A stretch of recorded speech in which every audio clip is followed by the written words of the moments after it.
Laut dalam adalah tempat yang sangat menarik, yang penuh dengan misteri. Saat menonton kartun SpongeBob, kita sering melihat SpongeBob dan teman-temannya bermain di kolam. Tapi apakah kamu sadar bahwa sebenarnya mereka berada di lautan?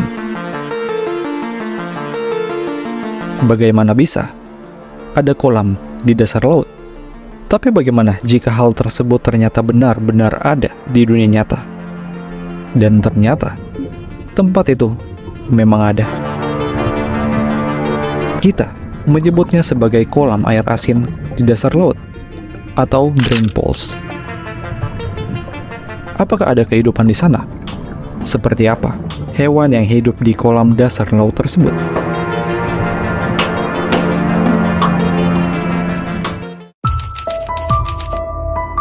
Lebih dari 1 kilometer di bawah Teluk Meksiko yang tandus, ditemukan suatu tempat misterius yang tampak seperti kolam di bawah laut. Bahkan di tepiannya, tampak seperti garis pasang surut di permukaan. Aneh? Ya, sebab ini di bawah laut, dan inilah brain pool.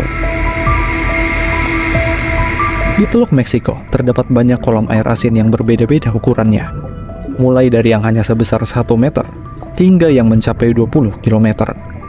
Asal-usul kolam air asin di dasar laut ini bermula pada zaman dahulu, pada periode Jurassic. Teluk Meksiko merupakan laut dangkal yang terputus, dan seiring berjalannya waktu, air laut tersebut menguap, meninggalkan lapisan garam dan mineral di dasar teluk. Karena hal tersebut, yang kemudian menghasilkan lapisan garam setebal 8 km.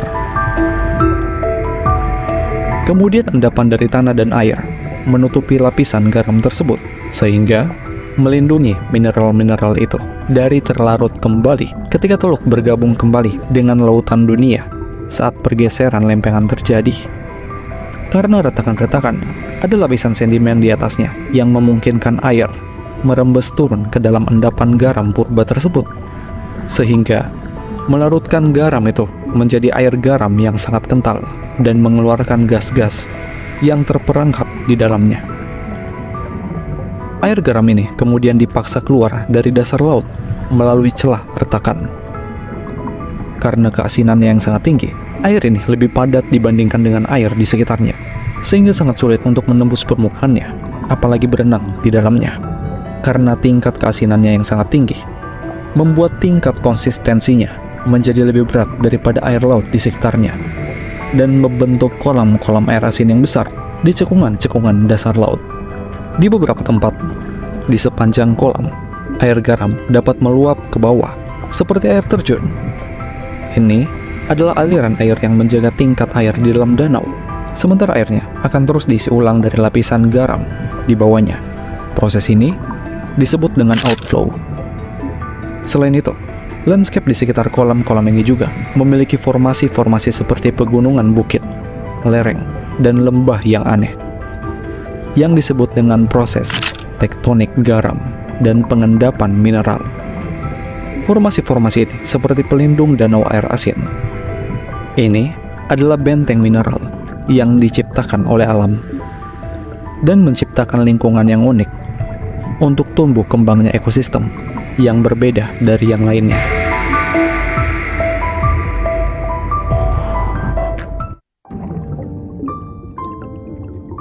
Meskipun tampak indah, kolam ini sebenarnya sangat berbahaya bagi banyak hewan laut.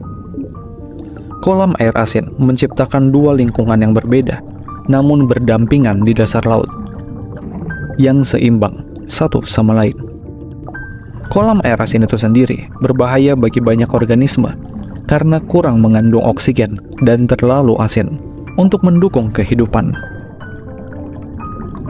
Selain itu, lapisan garam yang padat mengandung bahan kimia beracun seperti hidrogen sulfida dan metana. Perhatikan belut ini. Dia mencoba untuk masuk ke dalam brain pool untuk mencari makan.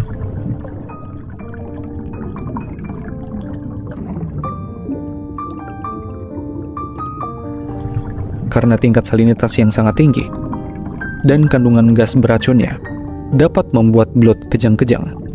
Tapi dia masih disebut beruntung sebab belut ini hanya mengalami shock toksik. yaitu tubuh suatu organisme terkejut dengan zat beracun yang masuk ke tubuhnya. Blood ini terus berjuang untuk hidupnya dengan mencapai permukaan dan mencuci insangnya sampai akhirnya benar-benar pulih. Sebagian besar mereka yang menyelam ke dalam kolam biasanya tidak akan kembali, dan tubuh mereka terawetkan dalam air asin tanpa pembusukan selama berabad-abad. Contohnya adalah kepiting yang mungkin saja tersesat saat mereka mencari makan di sepanjang garis tepi brain pool. Karakteristik berbahaya dari kolam ini membuat mereka mendapatkan berbagai julukan seperti lubang keputusasaan dan kolam air panas kematian.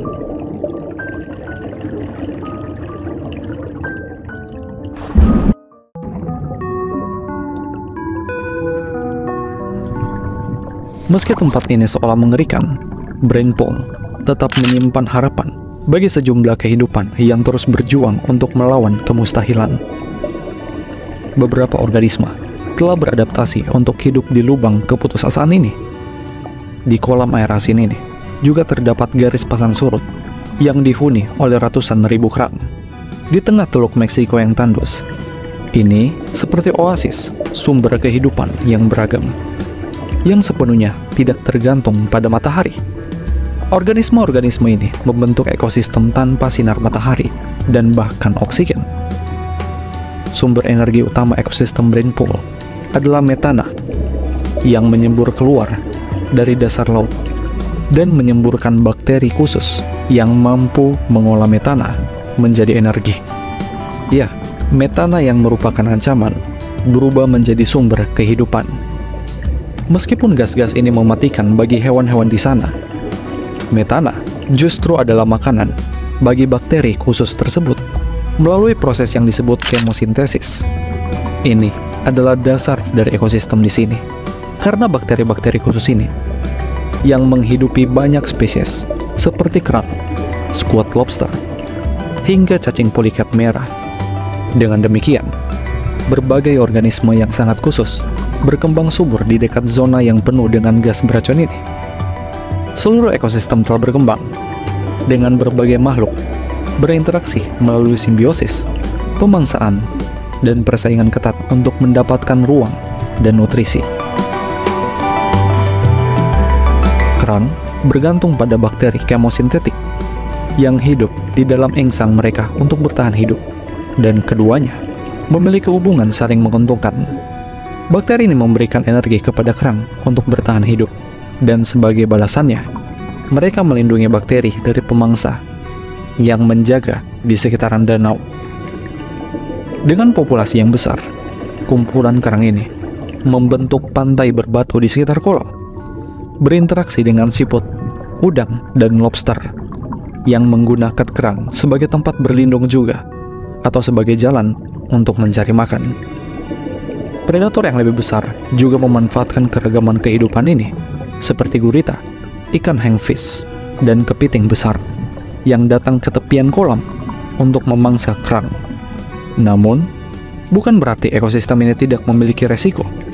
Ada beberapa kasus dinding di sekitar danau yang rapuh dapat runtuh, menyebabkan banjir air beracun yang meninggalkan tumpukan kerang yang tergenang. Dengan eksplorasi kolam di laut dalam dan mempelajari mikrobiologi unik ini, para ilmuwan percaya jika suatu hari nanti hasil penelitian ini dapat membawa kita pada terobosan bioteknologi yang dapat menyembuhkan kanker dan penyakit lainnya.